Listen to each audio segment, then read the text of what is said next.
Lydia Des Dolles, Fight Connect TV, and I'm here at the end of a fantastic night, a shocking night. Kiko Martinez versus Kid Galahad here in Sheffield Arena. I'm delighted to be joined with Josh Denzel. How are we doing?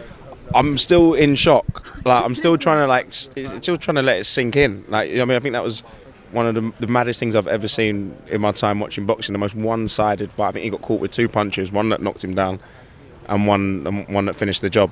Can we ever get used to the sound of a pin drop in an arena like this when we get a shock stoppage like that?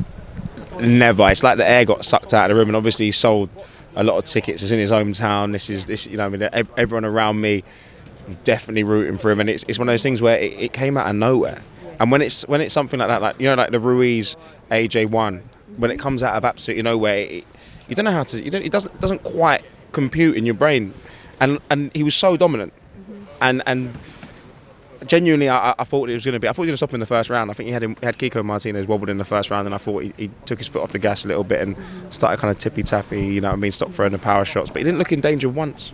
This is it. I mean, and as you say, it did have him in a little bit rocked in the early stages of the fight. I just had Fraser for an interview, Fraser Clark, and he said, you know, we were trying to understand what might have happened. He said he thinks he might have just took his, you know, his focus off of it. He must have let it slip just for that split second. Yeah, I think you maybe when you're so dominant in a fight like that through the early rounds, you start thinking, I'm going to get another chance here. I know I can hurt him. I've got the power to hurt him.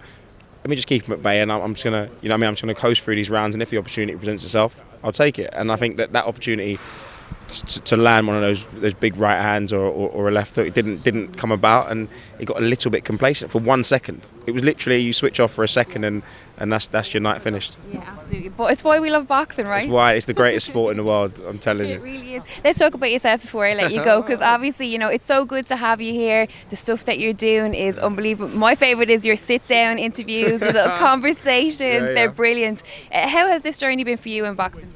Incredible. You know, I've been a boxing fan since I remember my dad letting me stay up and watch fights on Channel 5.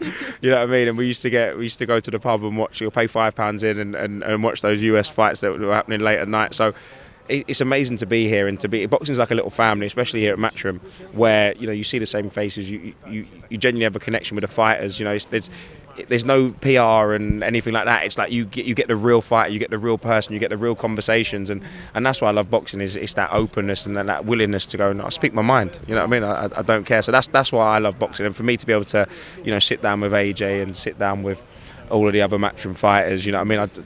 Anthony Fowler, you know, even Terry Harper. I remember I sat down with her for an hour and a half. We did a Born Fighter for Matchroom, and you know what I mean? Even then, that hour and a half of conversation, you get to know a person. From there, there's relationships that you build are key, and I think that only really happens in the sport of boxing. It really does, but I think a credit to you as well, it's your personality, but also I don't think you'd be able to pull it off if you weren't a fan of the sport, right? Yeah, I think you'll get caught out in a second. I think, but you know, boxing fans are some of the most ruthless fans in the world, believe me. Do you know what I mean? I remember, you know, I came off Love Island, people were like, what's this geezer doing here? Don't know nothing, like getting back on the beach.